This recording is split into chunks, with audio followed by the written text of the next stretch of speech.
Auto Intel Summit 2024 is a 3-day live event packed featuring extensive speakers in remarketing, credit, repossessions, inventory, inspections, AI, EV, and data. It's a lot and made me nervous. But on this show tonight, we're going to feature several of the speakers, so please join the live chat, say hello, make new friends, learn from the best on ATI Auto Business.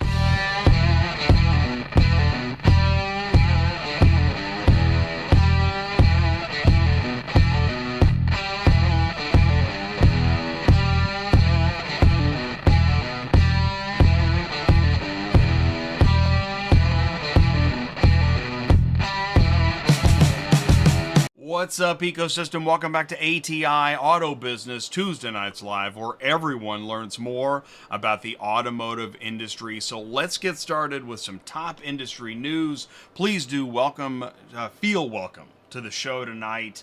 Each week feels like a brand new week. It's been hundreds of shows, and yet I'm excited like it's the first time, and that's really cool. So please do stick around for industry news that's coming up in a few minutes. Baltimore Port questions. ACERTUS acquires Guardian Auto Transport. Toyota says, no, we're not going to do Amazon's type selling. And then after the news, we've got Joe Overby, Nick Zulovich of Cherokee Media with me again live here to talk about Auto Intel Summit. And we're going to kick off with Jeremiah Wheeler. He is a featured speaker at Auto Intel Summit in Raleigh, North Carolina. That's later this month. So this is the Auto Intel Summit Energy Show. I like to do the show before the show, and that's what this is. As you know, trade shows, there's a lot of work that goes into those. So it is nice to extend the life of all that work, all the professionals, the agenda, the sessions, the speakers, the marketing, the sponsors. And so that's what we're doing here tonight. So please do feel welcome. If you've got an extra like, please do leave one for me.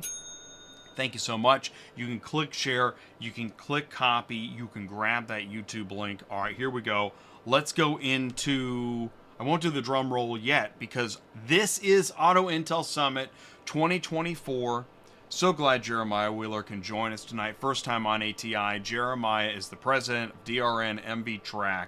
He's going to be talking more about DRN data, the driven vehicle stories, the VIN, the platform, the intelligence, portfolio management, collections, recovery, crime prevention, fraud. Over 200 million monthly scans of VINs. There's so much to learn. Yes, it's Auto Intel Summit. If you are lucky enough to go, you should. This is a really, it's upscale, but it's intimate, and it's a nice size, very professional, and you will learn about fintech. There is no way you can go to AIS and come back and not know more about fintech. You'll be telling everybody about it.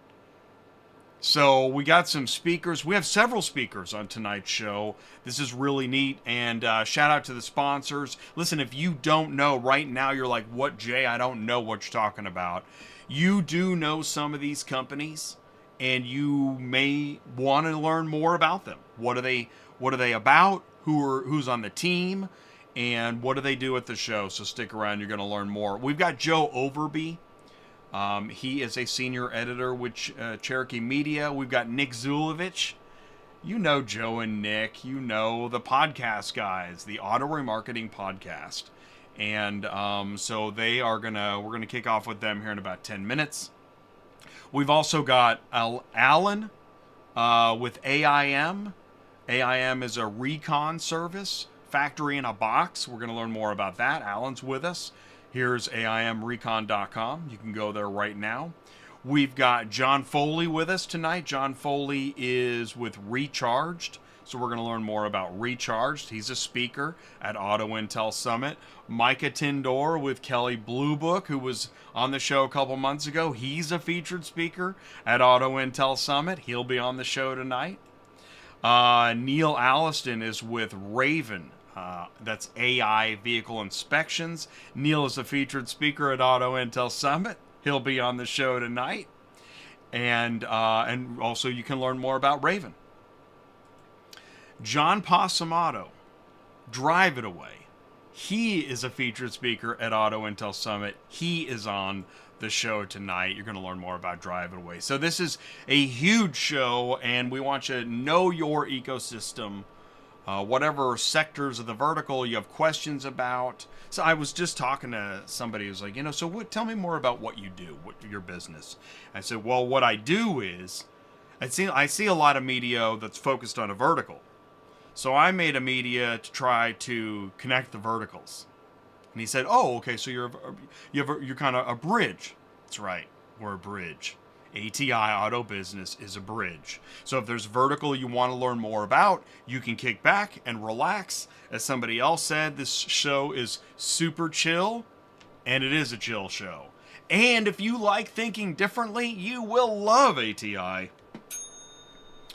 I did last Tuesday night. How did I get here? Thought it was time. Jay, what's your story? Well, so I tried to get into, how did I get here? That was last Tuesday's show. I've watched it a couple times. I actually thought it was pretty good. But of course I'm biased. And then this Thursday, we're going to do a show about brokers. What do brokers do better than carriers? I know, can you say that? Yeesh. Well, we're going to talk about it. This is going to be a great show. Let's get into the news. Here we go.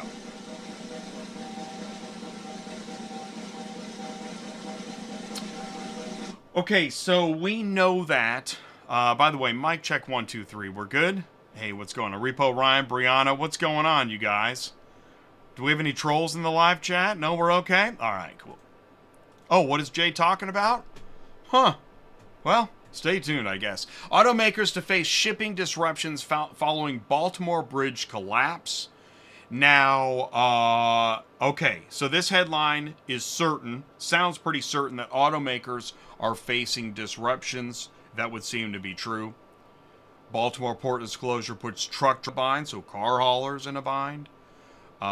Could slow some deliveries, so that puts dealers in a bind. And then I saw this headline. Minimal disruption. Well, by the way, that's an amazing shot. Well, I don't think it is minimal, and I think it's going to be maximal, and I think we're going to find out more over time. It's, this way with a disaster, and it is a disaster. Luckily, not many lives were lost.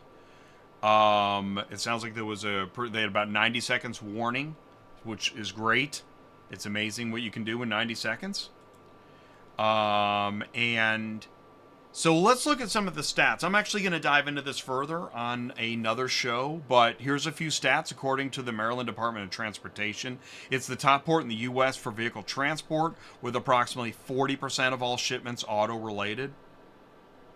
So that sounds like that could be big impact.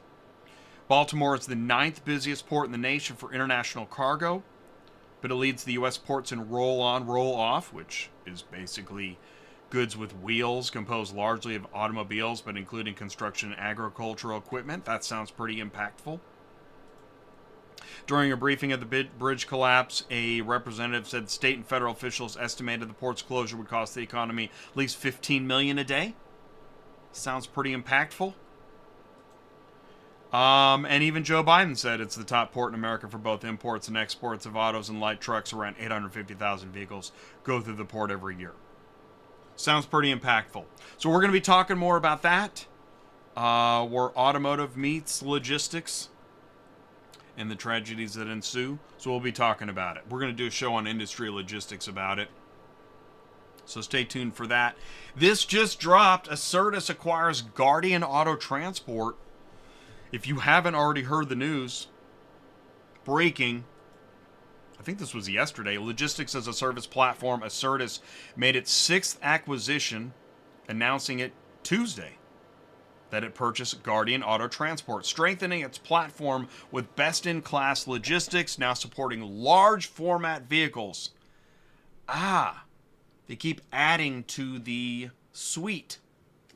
of service offerings. This continues a year-long line of acquisitions for ACERTUS and parent company Metrogistics, which acquired Metro Title, Amerifleet, McNutt, Vehicle, TMS, and RCG Logistics. Strategic partnerships and investments are core to ACERTUS' ability to deliver a full suite of vehicle logistics services and lasting relationships with fleet management companies. There you go. FMCs, right? How are you going to service an FMC? By offering many aspects of business. Black Book integrates Powersports tool. Found this interesting. So in the past several years, I've heard Powersports and RV more than I used to. And there's something to that, especially if Black Book's integrating a Powersports tool. Black Book announced its integration with MotoMate123, a cutting-edge trade appraisal and used inventory management tool designed for the Powersports industry. Black Book's integration will provide dealers with a more comprehensive view of the market, allowing them to make better decisions when it comes to buying and selling vehicles, allowing its clients to appraise, price, and turn inventory at their dealerships quickly and easily. Dealers can also generate instant quotes to consumers on their website for increased lead capture. Powersports. Saw this on the front page, Auto Remarketing. CarGurus' latest consumer analysis shows continued push toward online buying and selling. So that, that seems right, probably obvious or whatever. But Toyota says no. I mean, maybe to their own online, but definitely not Amazon, because Hyundai got the attention recently with Amazon. Toyota won't be following Hyundai onto Amazon's shopping platform anytime soon. Hyundai began selling vehicles on Amazon in the U.S. in January as part of a pilot partnership, but Toyota prefers its SmartPath digital retailing tool and its monogram counterpart at Lexus. It is dangerous, he said, to go outside the dealership system. And this, I believe, is what he's talking about. I think this will make very many people on LinkedIn happy.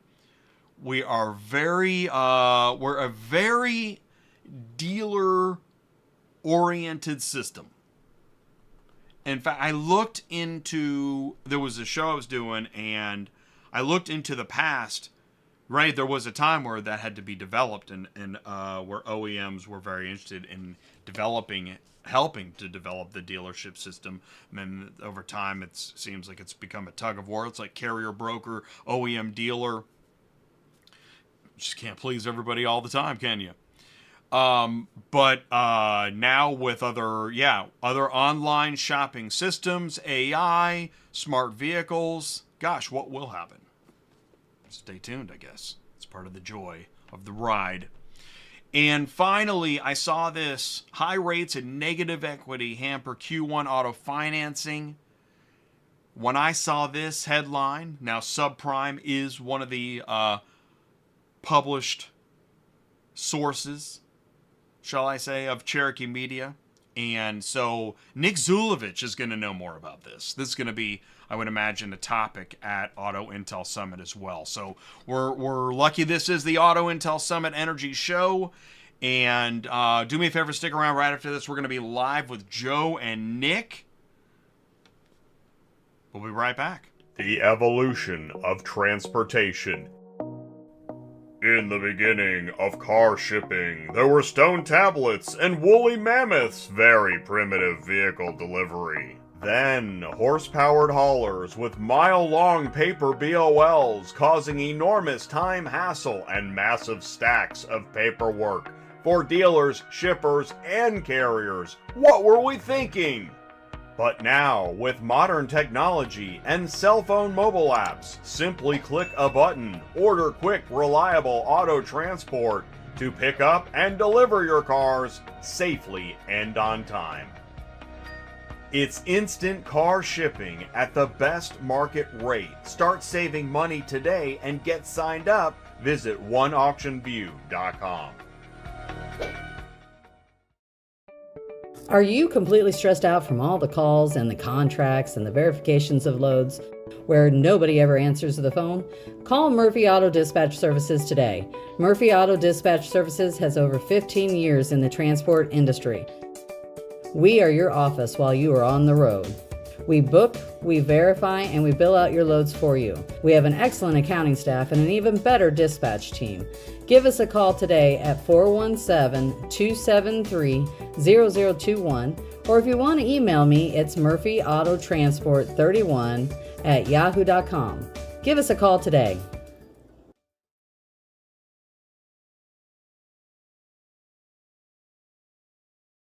Need help shipping a car or keeping a carrier loaded? Murphy Auto Transport Services is a fully licensed broker and offers professional dispatch services. Visit murphyautotransportservices.com. Links are in the live chat. Okay, here we go. Speaking of March Madness, we're in April Madness now. Gentlemen, can you see me and hear me okay? Yes, Loud sir. and clear. Loud and clear. Awesome. Thank you for taking the time. It's great to have you back. It's wonderful to be talking to you. For anybody that doesn't know, Joe will start with you. Please say hello and tell us a little bit more about you.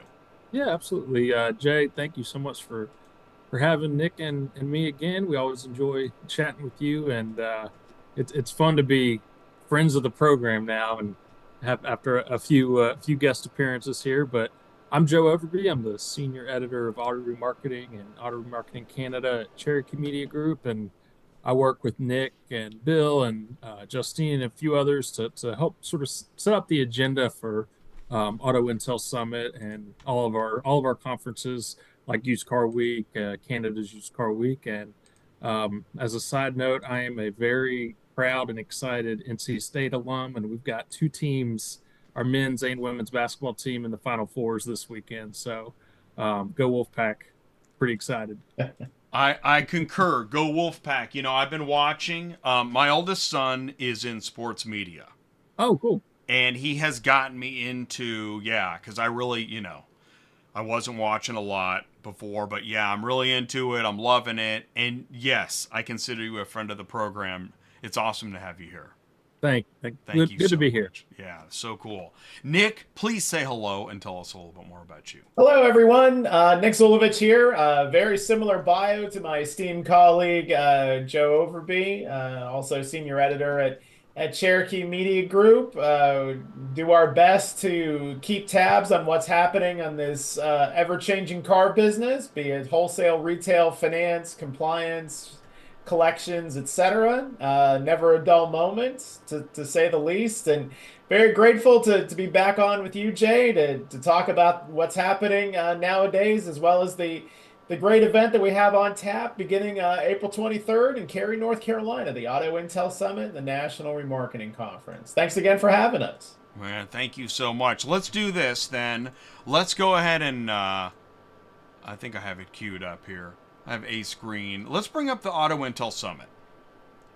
This is part of the agenda screen. Let's go to the home page. Gentlemen, what is Auto Intel Summit? Sure, I can start and Nick chime in as well. But so several years ago, we started this conference sort of to look at the increased role that technology and innovation was playing in automotive, whether it's, initially it's sort of, focused on what you talked about in the headlines there a couple minutes ago, Jay, digital retail, and then also fintech, very, very related fields. That sort of got the ball rolling of, the changing way that consumers purchased and looked at vehicles, financed vehicles. And then we've really expanded it to cover, a lot more ground in terms of, electric vehicle, the CASE acronym, or ACES, the autonomous, connected, electric, and shared mobility of it all. And then additionally, just looking at the, none of this happens without the investment, into these companies, into these startups, and even into, incumbent players that are, expanding their businesses through technology. So the kind of investment piece of it has become a major part of it as well. And I believe it was either last year or the year before. The years all kind of run together now, but we added what we're calling the National Remarketing we initially called it the National Remarketing Conference Spring Summit, and now we're just kind of combining it with the Auto Intel Summit. But the National Remarketing Conference has been our company's flagship event, sort of the cornerstone of Used Car Week, and we've had it, every November. And we wanted to keep the conversation and content going in the spring, and so now we've added a portion, dedicating a portion of the agenda to the wholesale auto auctions, remarketing, consigners, with a tech and investment kind of bent to it, but very very in tune with what we talk about at NRC in the fall. And then Nick, if you want to talk more about the kind of the emerging eight and auto fin side of it as well. Absolutely, that is one of the intriguing components that we blended into the event is an award program we've called the Emerging Eight. This year will be the sixth cohort of startups and other firms that have been highlighted. It runs the gamut of what they do, from very much involved in auto financing, as well as in the wholesale space, and as well as in compliance and other areas of automotive. And it's been for this current issue of the magazine that's about to land, along with highlighting this year's award recipients. We did a little bit of a look back on some of the past honorees, and it was interesting to reflect on some of the journeys that some of these shops have made. Some have been acquired by large corporate entities that we all know.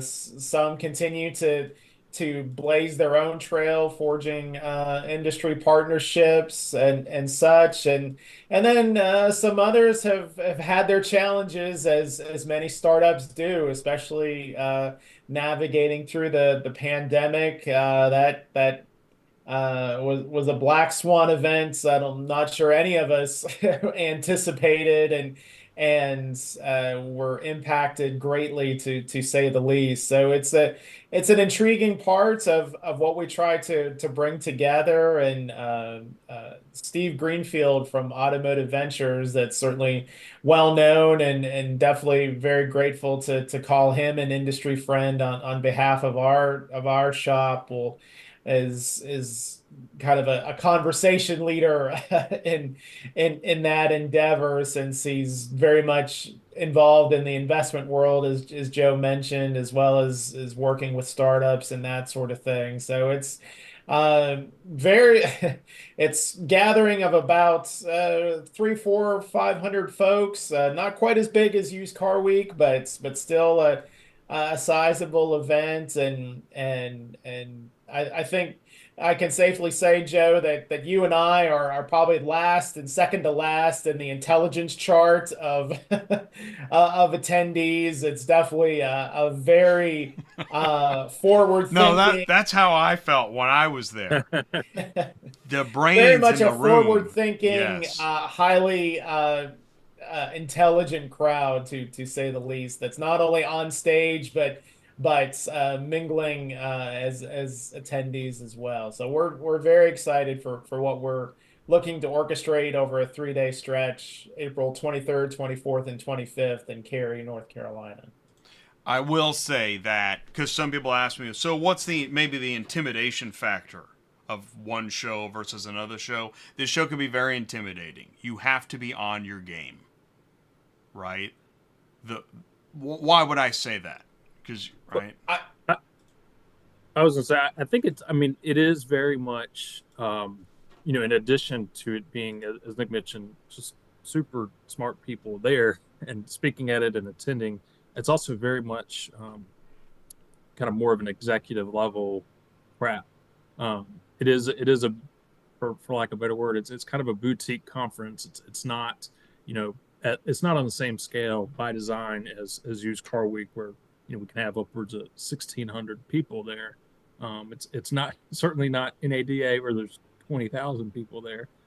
It's a very small, dedicated group, 300-400 attendees who are there to be in sessions to really, you know, gain everything they can from being in these sessions. You go to a lot of conferences, including Used Car Week, and people are there for a number of different reasons to build clients, to build client networks, to have meetings that they couldn't otherwise have in person, to record podcasts.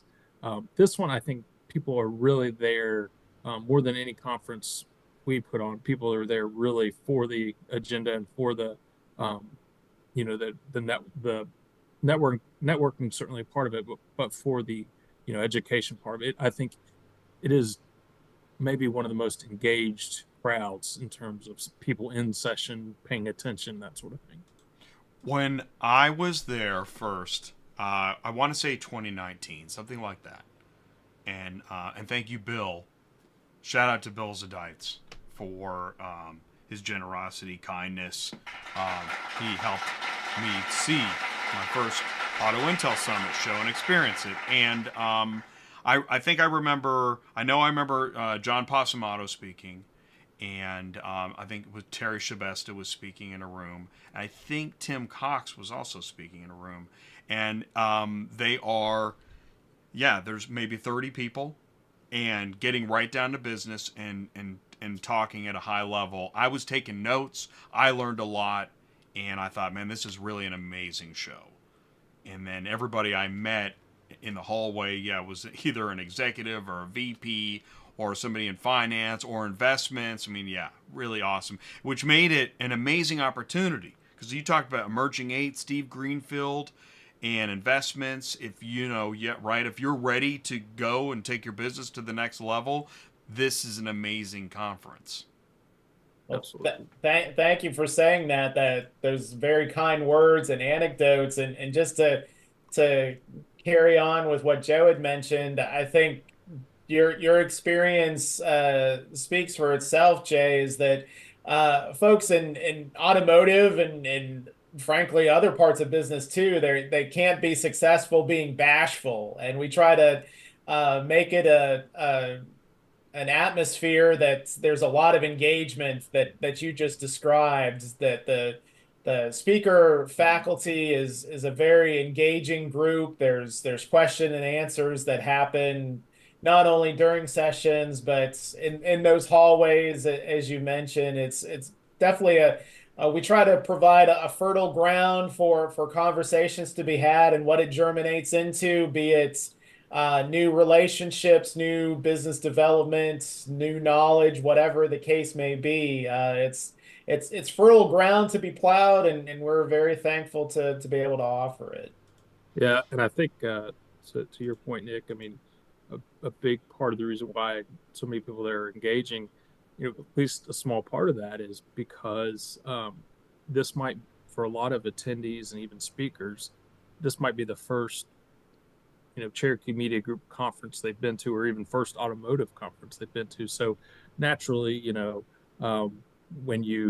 you're new to a certain group, you want to try to meet as many new people as you can. And, a lot of people are in that same boat at this conference. So it does lend itself to people being more engaging and wanting to expand their circles. So we're really lucky tonight. Well, let's do this. We're going to take a quick break. We have Jeremiah Wheeler next. We have several speakers lined up. I don't even know how we're going to fit it all in, but we're going to give it a shot. So do me a favor, stick around, because right after this, we're going to be live with Jeremiah Wheeler. You don't want to miss it. Access is everything. Hi, everybody. This is Bill Zadites, inviting you to become a member of CMG Premium. CMG Premium provides you with an upgraded level of knowledge, research, data, analysis, and much more. With VIP content curated from all of our industry verticals, you'll have more access with CMG Premium. Start your 45-day free trial by visiting autoremarketing.com and click on the green tab labeled Members. That's the green tab labeled Members at autoremarketing.com. Have access to more with CMG Premium.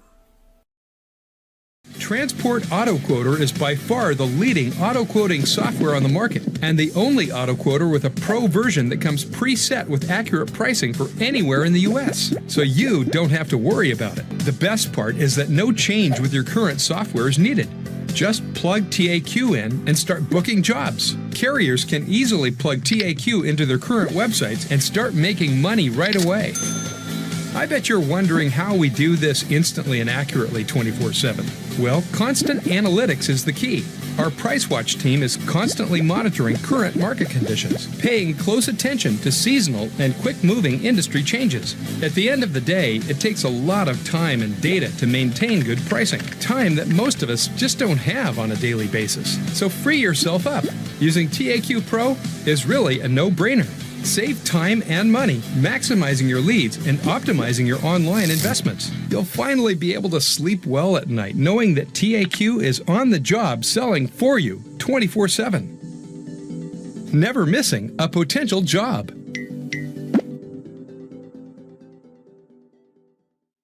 Don't lose any more sleep worrying about missing leads. Get Transport Auto Quoter to quote the right price the first time, every time. Run your business with TAQ. Visit transportautoquoter.com. All right, links are in the live chat. Here we go. This is cool. Please do help me wish a very warm welcome. First time on ATI, Jeremiah Wheeler. Jeremiah, can you see me and hear me okay? I can. Thanks for having me. Great. Thanks for taking the time. Please say hello and tell us a little bit more about you. Absolutely. So, Jeremiah Wheeler, I'm the president of DRN Data, as well as MVTRAC. Both are wholly owned subsidiaries of Motorola Solutions Incorporated. I've been in the auto finance business for over 20 years. DRN Data, we're a data and analytics company that specializes in auto location intelligence derived from license plate recognition technology. So we have a lot of cameras in the marketplace that are ran by our recovery agencies. We have some fixed cameras in the marketplace that are mounted on in front of businesses for retail purposes. We do a lot in the insurance space as well, but we collect over 300 million license plate reads a month nationwide. We actually had about 310 million this past month. And then MVTRAC is a nationwide repossession servicer. So we do nationwide skip, locate, and repossession services. And obviously it feeds off of the data and analytics that DRN is providing. So thanks for having me on the show. Looking forward to some great discussion with Nick and Joe. Hey guys, and hello, talking about the summit coming up.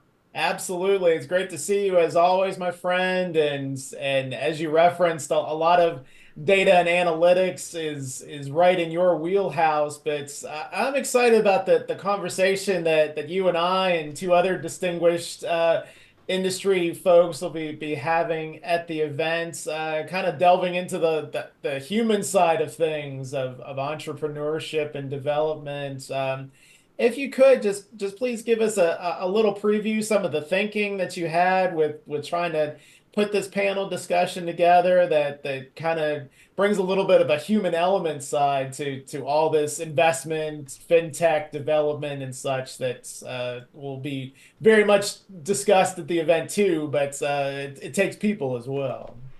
Yeah, so I think, and I appreciate you reaching out and helping me develop and put together this panel. And I think that bringing the human side out into the open as far as discussing it at a level of being the entrepreneur and how to develop talent and also develop products and services that really answer to and solves the solutions for the problems that exist in our industry.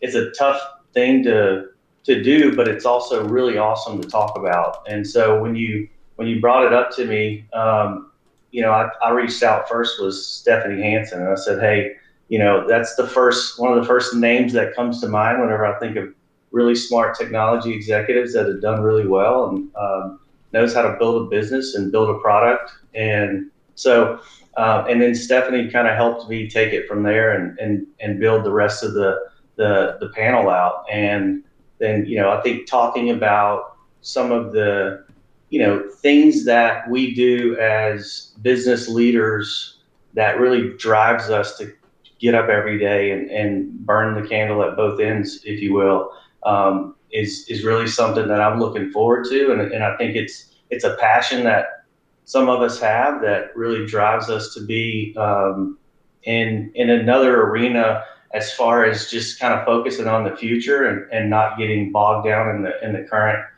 stuff. And so also, one of the emerging 8 companies that I'm really lucky to sit on the board for is another awesome institution that I'm looking forward to helping promote in the near future as well. So it will be a really action-packed show, and I'm looking forward to it. Absolutely. Thanks again for being a part of it. It's definitely, I think this session, you might agree, Jeremiah, you've been involved with our events for some time now. This particular session might be as unique as we've ever had at a Cherokee Media Group event. So thanks again. Yeah, absolutely. Thanks for having me. And Jeremiah, follow up for you, buddy. Working for a company that is owned, by a I guess you would say telecom in telecom space with Motorola, and then through the people that you've met through business school and that sort of thing, what are some takeaways you've learned when it comes to technology from other industries that you're applying to your position and in specifically the LPR and repo space? Well, I think probably the biggest takeaway from being bought by Motorola, which obviously has a lot of really great leaders. Telecom is a small part of what they do, but I think their bigger, more overarching goal is really solving for safer. They want safer schools, safer hospitals, and safer communities. And so doing those things really involves video security and access control, radios, and also software solutions for public safety and a variety of other customers' enterprise. And so I think the one thing that we really wrapped our arms around that I think we were doing okay, but we weren't really embracing it completely, is the ability to really build great technology and scale. The scale part is really the hard catalyst, if you will, to the chasm to cross when you're building a company, because not only you have people we get in our own way sometimes, and so being able to look past that and be able to scale beyond, I think is one thing that Motorola has helped us do tremendously. I mean, we've seen it with the release of our latest AOPR mobile camera system, the L5M, and it's night and day difference from the older technology that we were producing prior to that. Much cleaner, better, scalable, faster. I mean, it's just leaps and bounds. And we manufacture all that. Motorola does in Texas. And so, other than that, I mean, I would say that having access to really great talent is another thing that's really helped us a lot. With recruiters internally, an entire team that helps us go out and really resource the right level of talent when we're looking for people has been a huge help for us. So there are a lot of benefits, and then obviously the benefits and the options and things of that nature that a large publicly traded company brings to the table is something that I think really kicked us into high gear. I'm looking at the agenda. I'm just going to share it here, and I'm playing catch up, and I like what I'm hearing. It sounds really next level, and as a conference attendee, I'm looking for panel discussions that go beyond what might others seem like typical, area stuff. So this sounds really interesting, and I love that we got a sneak preview. And Joe and Nick, thanks for jumping in there. So here's what we're going to do. Moving right along, we're going to bring in Alain. Jeremiah, we'd love to have you stay with us as we bring in Alain. And that goes for, if anybody needs to go at any time, please feel free to do that, but this is an Auto Intel Summit party. And all right, so Alan, here comes the invite. I'm admitting Alan to the room right now. Hopefully he's ready to go. First time on ATI. I already started the drum roll. I don't even know if we're ready, but that's the way we roll on ATI. There he is. Perfect timing. Alan, can you see us and hear us okay? I can see you and I can hear you. Great. Please say hello and tell us a little bit more about you. Hi, everybody. I'm Alain Nana-Sinkam. I'm currently a Chief Operating Officer at AIM. We are essentially a used car factory, a large-scale reconditioning facility that's designed to buy cars from a bunch of different sources, recondition them professionally, and then provide them to dealer partners. We're entirely dealer-facing. Our operation is building cars for the dealer community and trying to create an increased efficiency in our used supply chain. I've been in the business my entire working career. Started in a dealership, worked in finance at Wells Fargo, HSBC, worked in valuation at ALG with residual values, and spent the last 9 years before my current role at TrueCar in the digital marketplace space. I've been able to see this industry from a bunch of different vantage points. And while I consider myself a friend of the Auto Remarketing podcast, I am an aspiring friend of the ATI Auto Business Web Show. Wow, thank you. That's really nice. Appreciate that very much. Joe, Nick, help me out. Please jump in and take it away. Sure. Well, Alan, first of all, good to see you again, and appreciate you you speaking at the event and joining us here on the show. You mentioned just the number of different vantage points you've seen the industry through, and currently, with AIM, what are some of the? I know the session you're going to be talking about is lessons learned kind of in the used car space. What are some immediate ones that come to mind, especially from your current vantage point as somebody who works for a as you described, used car factory?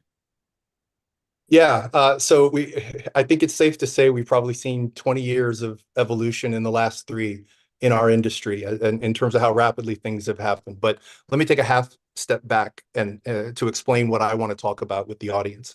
Mm-hmm. There's no shortage of data for us to look at. And the way that I tend to think about this is there's the what, there's the so what, and then there's the now what. There's tons of what out there, plenty of data for you to look at and review and ingest as participants in this industry. What's critical is to talk about the so what and distinguish the signal from the noise. What are the things that we should be paying attention to as opposed to the things that are one-offs or black swans or things that aren't necessarily going to turn into long-term impacts. And most importantly is the now what. Data with insight, absent action and decisions, is not as effective as it could be. So what I hope to share with the audience later this month is what conclusions should we draw and what actions are there out there for us to take based on what we've learned over the last 3 years. There's been tons of success. There's been some failure. There's been rapid changes in inventory levels and pricing and the consumer experience. And some of those things have been entirely successful, and some of those things have been, fits and starts. So really important to try and make sense of all of this. And I'm gonna contribute my 2 cents to it later this month. Excellent. Absolutely. Alan, it's great to see you and speak with you again. And wanted to ask you to elaborate. I love the analogy that you've used in the past, another of your passions being basketball and the triple-double, and how a successful basketball player, if he or she can put that together, they've had a successful night on the court. How does automotive really lend itself to having a triple-double approach, and the fact that if you're a dealer, you should probably know about retail, service, and inventory management, or if you're in finance, you should know about underwriting, collections, and recoveries. Just how important is it to really be diverse no matter what part of automotive you're in? Yeah, so our industry is filled with some of this country's greatest entrepreneurs. And the success that they enjoy comes from exactly what you're talking about, Nick. It's necessary but insufficient to have certain skill sets. You really need to have that diversity of talent. And I think the best evidence of that is if you look at the failures that we've seen in our industry, or the times where we've gone through the greatest difficulty, it's generally been because we've been caught with too many of our eggs in one basket. So you think about dealerships over the last several years, the ones that have diversified have had strong fixed ops focus and been able to insulate themselves from the highs and lows of certain segments of the market, certain brands, certain vehicle types. They've had the most success. And I think one of the key lessons that we take from it is you want to make sure that you're anticipating where the market's going, but you've got a diversity of effort to really insulate yourself from one segment or another. I had heard used car factory before when I was told about you and your panel, and it really that's it. The diversity of knowledge. You can't just know one vertical. I built a whole channel on my agreement of you've got to know. You got to know how they connect to fully run your business. So, Alan, thank you so much for joining us. Please stay on, because here we go. We've got to bring in, I think Micah is up next. Oh, John, we have John Foley up next, then Micah. So, John, all right, here we go. Fingers on the buzzers. Drum roll, please. Now, I know I got that drum roll early, but we'll see what happens here. John Foley is with Recharged. He's joining us now.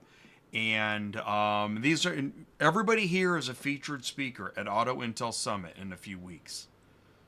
So that's really appreciate everybody's time. John, can you see us and hear us okay? I can. Can you see me and hear me okay? We can see you. We can hear you. Please say hello and tell us a little bit more about you. Yeah, thanks. Well, good evening. My name is John Foley, and I am the co-founder and president of Recharged. Recharged, we specialize in all things used EVs. So we are on the front line of retail in the used EV space, and learning a lot every single day. So we're talking about a marketplace that is this is cutting edge. I hope so. Right. All right, so I hope so. Yeah, yeah. When our if you come to our experience center, all of the vehicles you'll see are either fully electric or plug-in hybrids. Online, what you'll find is that inventory, but it's paired with a lot of education. Really helps to answer a used EV buyer's questions around charging and ownership and everything in between. Which is probably, I bet once you get started with questions, they just keep going. Yeah, that's right. And I think for the person who's never considered a used electric vehicle, there are a lot of questions, and every time you ask one, you uncover three more that you didn't realize you needed to ask. So, in your session, what's your session about? Well, we are going to have Alain leading moderating our session, and I've got Jimmy from Plug on stage with me, and as well as Dan Sadie, who's another operator. And there's just a wave of used electric vehicles coming to the market, and so we get the opportunity to talk a bit about how can what are the things that dealers can do to prepare for that. And some of the things that you guys just mentioned, whether it's, pricing and reconditioning, et cetera, but how can we help dealers be prepared for that wave of inventory? And John, good to see you again. Thanks for being a part of the event and for chatting with all of us here tonight. Beyond just the normal, challenges that would come with starting a business in the first place, what do you see as a frontline dealer who's selling used electric vehicles? What are some of the top challenges you're seeing in that space right now? And then, what are some of the big opportunities that you've seen over the past year and change that you guys have been operating. Yeah. I really mean it when I say I get like more excited about this opportunity every single day. And so like the biggest challenge is, how can I grow this as quickly as possible and help as many buyers as possible, because we get so much positive feedback from our buyers on the experience that they're getting today. So, um, you know, there are a million different solutions that I'd love to provide. Hyper focused on the retail side today. We've paired our education online. We've introduced the recharge score report. I want to spend more time there. I want to help, introduce that to dealers, but it's kind of just really staying focused on putting one foot in front of the other and getting there. So, Yeah. John, it's great to see and speak with you again. As Yeah, you man. just alluded to a bit, just how much is that going to be the important factor going forward? As traditionally with a internal combustion engine, you could pull dipsticks and check fluids and do other things, where with an EV, the battery is the crucial components, and getting our hands around the health of that battery and that sort of thing, just the health of the EV going forward. Just how do you see that unfolding, and how much is that going to be the crucial component into more people considering a used electric vehicle, and then eventually making that purchase? Yeah. I always remind people when they come in and ask, and a lot of times people ask about the battery. They don't know a lot, but they're just asking because they feel like they're supposed to ask. And you don't see, people come onto a used car lot and ask like, what's the health of this Chevy Tahoe's engine? But we all trust that that engine's going to last, a certain amount of time.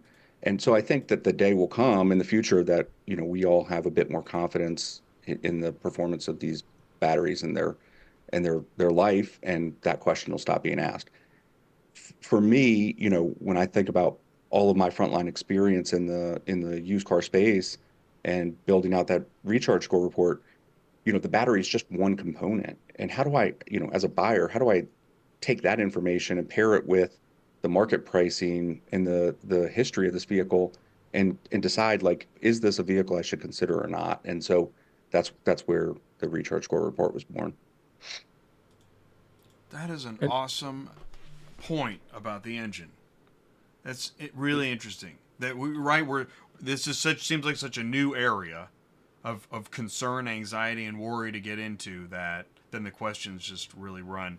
I know that might be out of place, but this is where, I got to tell you, Nick, Joe, I'm sitting here, I'm thinking, we all have a different perspective of what it is that we're seeing and hearing and learning, and the questions we have. And John, it just made me think of, it's pretty exciting. The education landscape that you're on is ripe for many questions and people looking for good information. So that's really exciting. Thanks for taking the time to join us tonight. Yeah, thanks for having me. Appreciate it.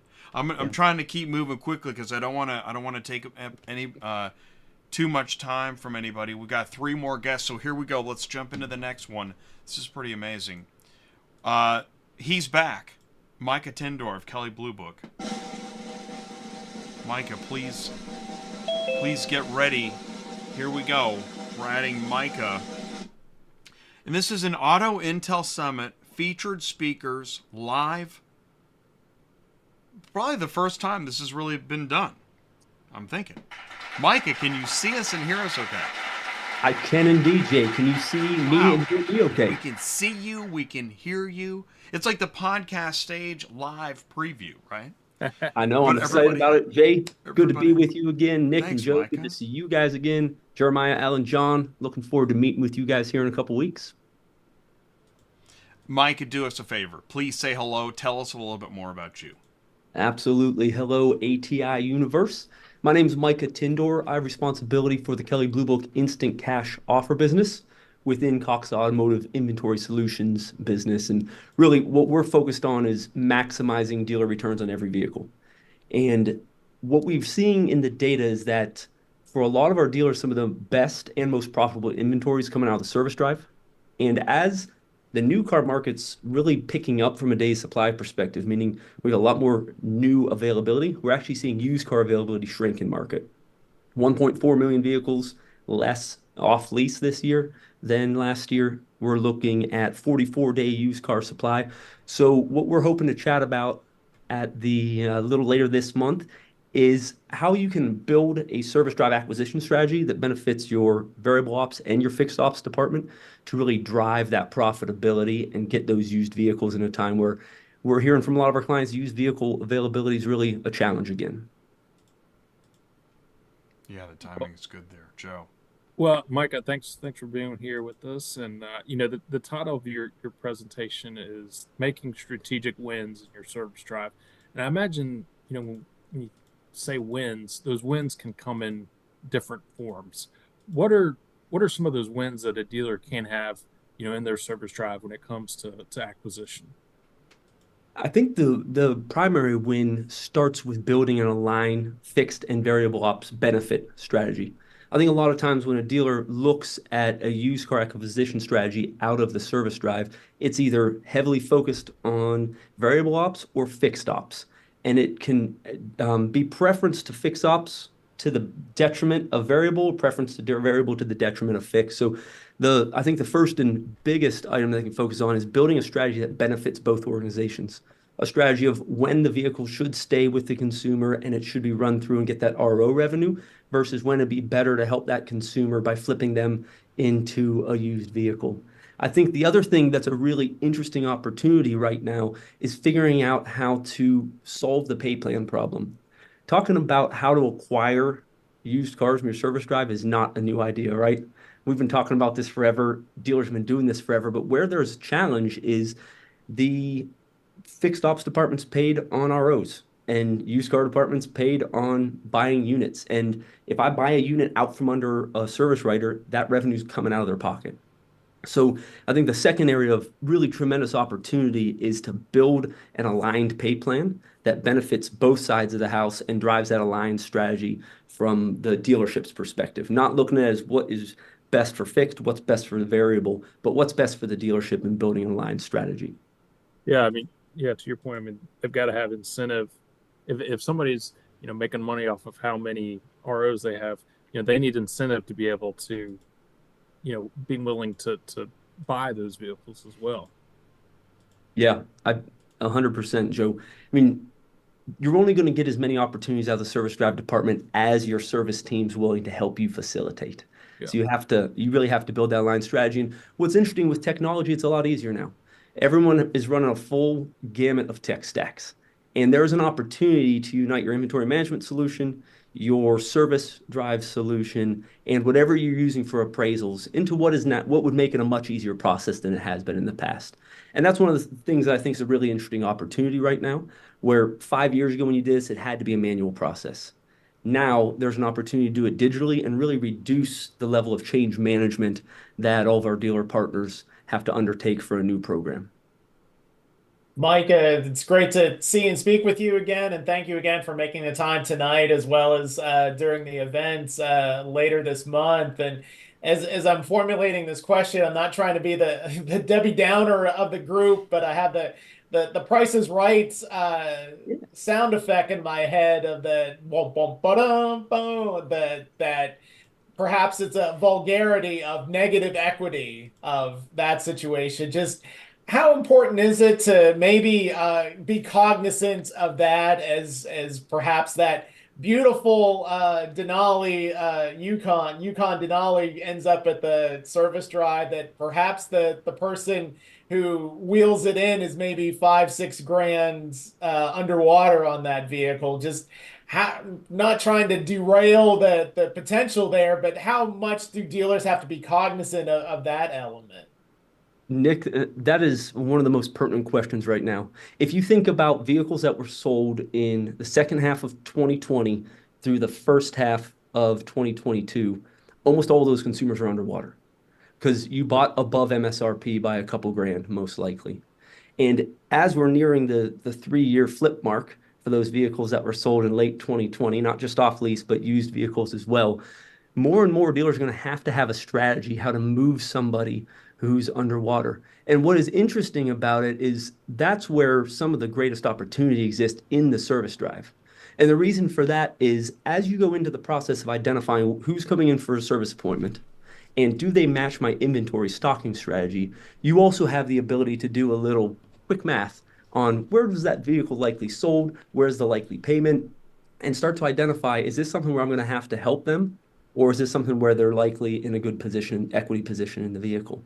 And while you're not going to have the exact math on it, because it's in the service drive, it's your customer and you know when they're going to show up, it's not one of those ups where customers walking in the door and have to try to figure it out on the fly. You have a little more time to use your tech stack and really target the right customers. And whether that's you want to target underwater customers and provide them the best opportunity to flip into a new deal with a longer term or a slightly less expensive vehicle spread out over a longer term, when it's coming in through the service drive, you have at least 24-hour notice and you have time to build that strategy. So it's really one of the best opportunities now for dealers to work in an inventory stocking strategy, despite what is going to be a wave of underwater clients here in probably a month or two. Indeed. Indeed. Wow. That's that gives you something to think about. If anybody out there that bought in Q3, Q4 2020 is thinking about what you just said and seeing if that applies. And then, yeah, being underwater, it's when it gets pretty real. It does. And I was obviously painting with the broad paintbrush. But if you just look at the used car prices then versus where they are now, dealer profit, if we look at dealer sentiment, profitability index is the lowest it's been since Q2 of 2020. Dealers are not feeling good about profitability right now. It's because we came from those profitability highs of 2022 and early 2023. And if dealers are feeling that way, consumers are certainly feeling that way. So it's a really interesting time to build a strategy to help your consumers out as they're coming into your service department, as they're coming into your used car department. So it's definitely something that we're all going to need to start thinking a lot about and paying attention to in the industry. And the way you talk about it, I already feel better. Even if I'm super underwater. Micah, you make me feel better about it. So there's always a way to make it happen, Jay. Right. That's it. There's a way out. All right, let's do this. We have two more guests. Please do help me wish a warm welcome. We've got Neil with Ravin is up next. So Neil, first time on ATI. Please do help me wish a warm welcome to Neil Alliston with Ravin AI Vehicle Inspections. Neil, can you see us and hear us okay? Yes, I can. Can you see and hear me okay? We can see you. We can hear you. Let's keep the party rolling. Neil, please say hello and tell us a little bit more about you. Sure. Hi, everyone. So this is my first time to the show, so it's great to be here and nice to meet you all. So my name's Neil Alliston, and I'm the head of product at Ravin AI. Ravin is a business, so we're using artificial intelligence to improve the vehicle inspection process. We actually started in the rental business, so replacing the manual check-in, check-out piece of paper, someone's going around the car, with camera systems. And the technology has evolved. And one of the areas that I'm going to be talking about at the conference is allowing dealers to be able to remotely assess a vehicle, to be able to remotely appraise a vehicle, so their customers don't have to come into the store. We know that there's a lot of change, particularly younger customers. They're very digitally savvy.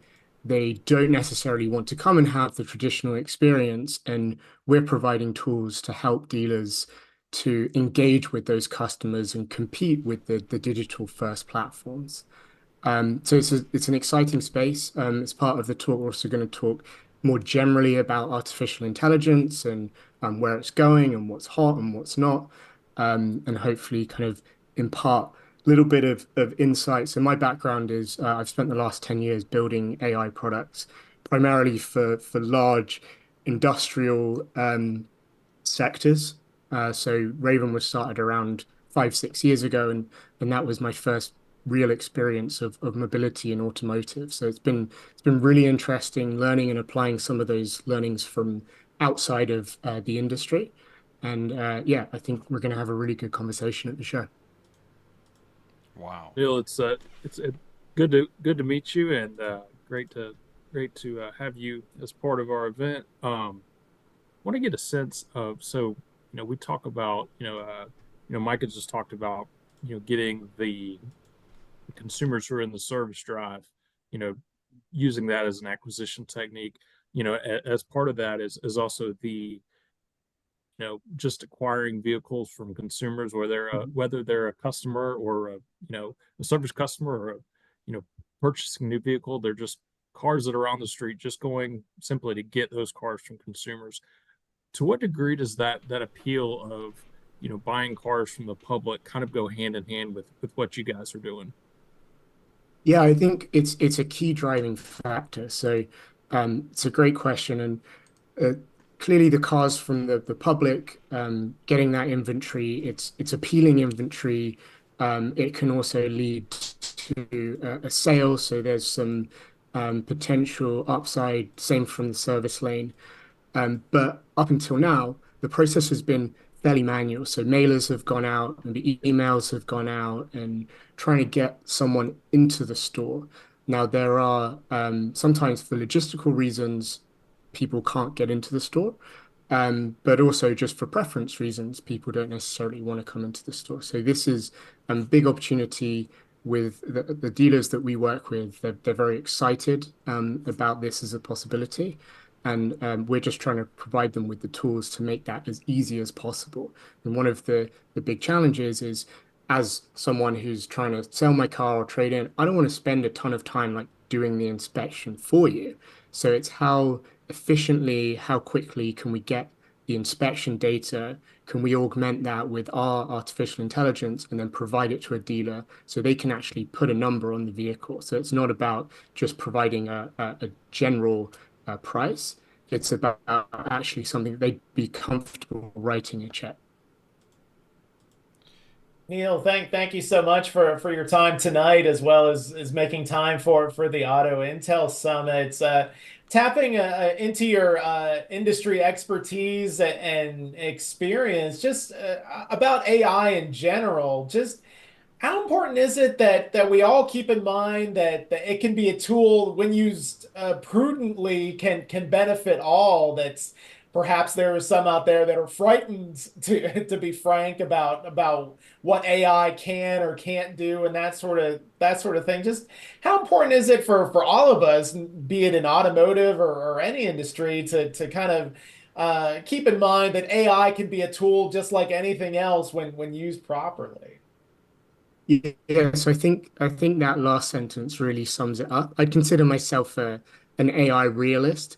There's a ton of hype right now. There's people talking about how the whole world is going to change, whole society is going to be upended. I think really what we're seeing is an evolution of a series of technologies and analytical techniques, which have been evolving for the last 20, 30 years. So they are becoming more powerful. But I think really, as a technologist, we always have to start from what are the problems we're solving. It doesn't really help to have this general thing and talk in these abstract concepts. What we're really trying to do, and I think what's important to remember about AI, is it is a tool that's good at solving certain problems. For example, something we do is a thing called computer vision, which is looking at pictures and trying to interpret them. It's very good at that. It's not very good at lots of other things. And I think that's important to remember, is it's a screwdriver meant for doing certain things, but it's not going to be great at, hammering in nails, to stretch the analogy. Yeah, in Nick and I's profession, AI can be useful to, for example, interview transcription. It can kind of give you an outline of when did Neil say this in the conversation, what to go back and transcribe that quote, etc. But it's not going to necessarily write. It can, but it's not going to be, it's not going to write a story and do all the reporting that Nick and I are doing. And it could be a tool, but it's not a catch-all, do-all for every task you need to have happen. Exactly. Yeah. I'm glad you said that, Joe. I was going to jump in and say that. So in the past 30 to 60 days, I've been learning more AI tools. since media is my focus, just in media alone, there's dozens of tools. Oh yeah. And the more you learn about AI in whatever area you are and its applications, then when you learn more about, Neil is talking, it makes you realize this new landscape, there's so much to be done to improve the process. I started thinking about Micah and underwater AI. You know, like there's so many tools, but these are tools. They're not substitutes or replacements. They're incredible tools.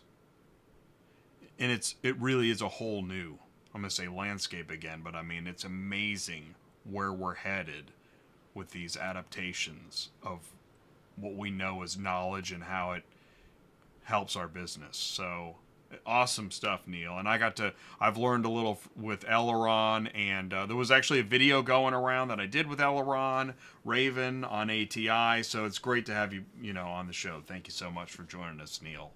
Thank you. Do me a favor. We are almost done. I know that it's really, we're moving quickly. This is an action-packed 40 minutes, 45 minutes we got here. So here we go. Final featured speaker here tonight on ATI. Oh, I got to let him in the room. Jay, you can't leave him in the waiting room and expect to, what's he going to do? Call on the phone? Here we go. Please do help us wish a warm welcome. It's been a little while since John was here live with us, but he's here now. John Possumato, Drive It Away. John, can you see us and hear us okay? I can see and hear you. Can you see and hear me? We can see you. We can hear you. Rounding out the bench here on April Madness on ATI. John, please say hello and tell us a little bit more about you. Sure. Hello. I see a whole bunch of old friends on here. I've been very much listening and enjoying the show so far. It's sort of a letdown with me on it. I just want to hear other people talk. I'm John Possumato. I've been around the car business, I think, forever, at least for 3 decades. And I'm the founder and CEO of a company called Drive It Away that's ushering in micro leases, really a whole new way for personal vehicle acquisition. It's software basically designed for dealers, but we actually run cars ourselves on it as well. So I'll start by saying, John, it was my first Auto Intel Summit, and I met you.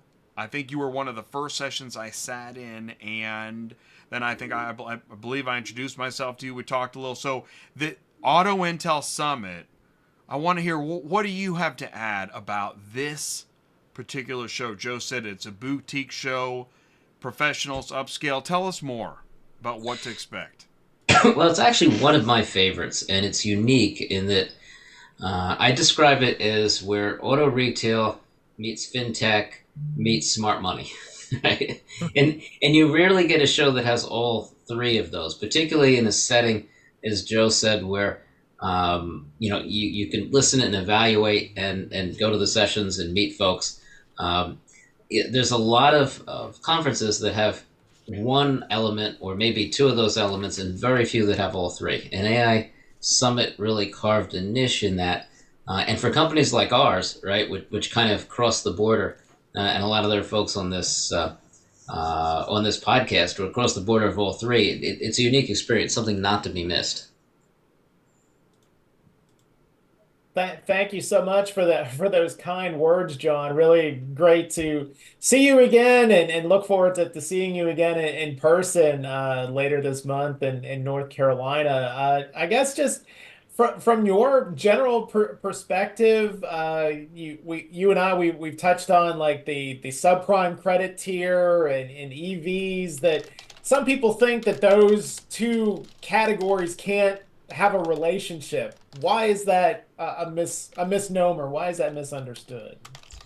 Well, if you look at what's happening today, cars in general, whether they're ICE or EVs, are just too expensive, right? Kind of the middle tier is getting priced out of the market, and the subprime tier is out of the market. And I just heard some reports from J.D. Power, and if you look at the numbers that's been reported in auto remarketing, right, there's fewer and fewer subprime folks getting bought, right? It doesn't mean they don't need vehicles. It doesn't mean they don't want to get bought. It means they're getting shut out of the market. And when you have an atmosphere like that, and you have EVs, which are typically higher priced, particularly on the new end, the two aren't compatible or don't seem compatible. What we see though is if you change the financial instrument, and again, we see a micro lease or a subscription as an evolution, right? I mean, first you just bought cars, then you financed cars, right? Then consumer leasing came out and it made the payments more affordable and really exploded on the luxury and near luxury end. We see this as the next phase to allow people to drive cars, right? Think of it as an open-ended lease without a financial commitment, but with the benefit of being able to purchase at any point in time when that collateral is low enough where that person can afford that vehicle, but they're driving it at complete time. But the quick answer to your question is that EVs are a risk. They're usually a little bit more expensive, right? And so you don't see that in the subprime market. We flip that on its head, though, and say, well, if you make it affordable in a financial instrument, it actually is better for subprime. You realize your fuel costs go down. So there's a couple $100 extra each month that you get. But you've got to break that barrier. And part of breaking that barrier is just getting people into the vehicle in a non-committal form where there isn't any long-term financial commitment up front.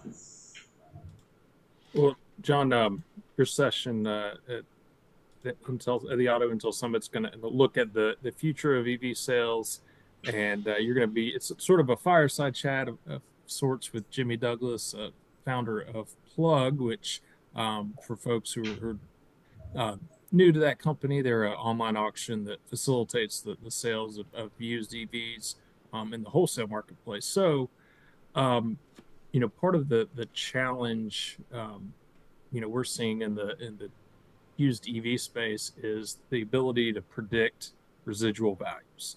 How do you see that impacting kind of the wholesale side and for folks like Jimmy and his company Plug that are in that space selling or as a marketplace to sell used EVs? Well, it's sort of a paradox, right? 45W with the incentive makes it very lucrative for most manufacturers to lease EVs because they have the full 7,500 credit without sourcing requirements, right? But as you say, on the flip side, it's, wait a second, the numbers have nothing but plunged on the used EV, and how do I predict residual? And I think Jimmy's going to have a great contribution and conversation on that, of why he started Plug, what Plug does, and how it creates a more fluid, predictable market on the used car side. Now, we pair that with these used vehicles are great buys. So if you put them on a micro lease basis, they're really, really affordable for the average consumer, right? If you can get past the, hey, is it suitable for me, which is why the financial instrument is important. And with our instrument, and this question comes up a lot, is how can you predict residual value? And my thing is, I can't, but I look at it as a mark to market for a portfolio of securities, right? I don't know where the security is going up or down any particular day, but I do know where I am every day, transparency-wise, on what the value is versus what my carrying cost is versus my income. And with a micro lease on the operator can do that, right? They can mark to market every day, and if that collateral is up, they can choose to pull it out and sell it, and if it isn't, they can run it. But it's not a fixed term where, you know what, in 3 years, I got to throw a dart and figure out where that is and figure out whether I'm upside down. So I think the two of those things together create for a more transparent and predictable used EV market that propels it forward. And what's really fun is, I mean, Jimmy Douglas on their side of this, and between the two of us, we're putting our money where our mouth is on where we see kind of the smooth out in the growth in EVs, particularly getting EVs to regular folks, right? Early adopters, like I think they're exhausted, right? And so now it's got to get into real folks' hands right at the time that 70 or 80 more EV models are being introduced into the market. Well, I should mention that our in addition to your session, which is it's going to be on our Wednesday, the 24th at Auto Intel Summit, Thursday morning, we encourage everybody to kind of stick around because we've got kind of just back sessions that relate to the EV market. So if you're interested in that, be sure to stick around for that part as well. Thursday is EV day. Yep, EV morning. EV morning. I wouldn't miss it. No matter how much you know, we're all professionals at something, but even just this random sampling right here proves that if you go, you will learn things you don't know. And that's one of the great things about the conference like this. I want to thank everybody for taking the time to give kind of a preview of what it is.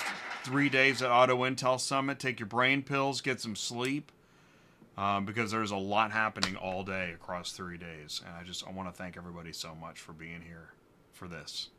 Thank you. Being live and taking the time and risking it all. I want to thank Joe and Nick and Jeremiah and Alan, Micah, Neil, John, and John. Thank you, gentlemen, so much. Really appreciate this. Thanks again for having us. Yeah, thank you. We'll be in touch. I'm here to help. Let me know what I can do for you. All right, thank you so much. All right, here we go. I'll end the Zoom meeting. Here's the button. And that's a cut. Okay. All right, I love doing that. It's Hollywood. One night a week. Oh, yeah. And one afternoon a week. 2 Thursdays, Industry Logistics. If you can't get enough ATI, watch Industry Logistics at noon on Thursdays. Now, we focus on transportation and logistics, but there is still a lot to do. And in fact, this Thursday, we're going to do, I think the show is actually called Genius Marketing in Automotive, What Brokers Do Better Than Carriers. And it might sound like a niche, but when you go to ship a car, you want to know, well, how complicated is this? And let's say you go to ship 100 cars. Let's talk about ACERTUS acquiring Guardian Auto Transport. Why did they do that? So there is a lot to talk about. We're going to do that this Thursday. I just, again, want to thank Joe and Nick and Jeremiah and Micah and John and Neil and Alan. Thank you so much, gentlemen, for taking the time. For you in the audience, I know that, this is a lot to take in, but you just got a mini conference live on ATI, and so that's pretty cool. So, and shout out Cherokee Media and Bill Zadites. Thank you very much. Really do appreciate you. And all of the crew over at Cherokee Media and parent company S&A Communications. Again, I want to thank One Auction View, Murphy Auto Transport, Cherokee Media, Superflow Systems, Auction V Commerce. If you've got something to say, if you want to share something, if there is a topic, a company, a service, a team, or other in automotive, it's ATI Auto Business, here to serve. Episode 340 in the can. Thank you so much. I will run the car hauler. I don't know how much longer, but here's for old times. Enjoy, and we'll see you again hopefully Thursday. Thanks so much, everybody. Good night.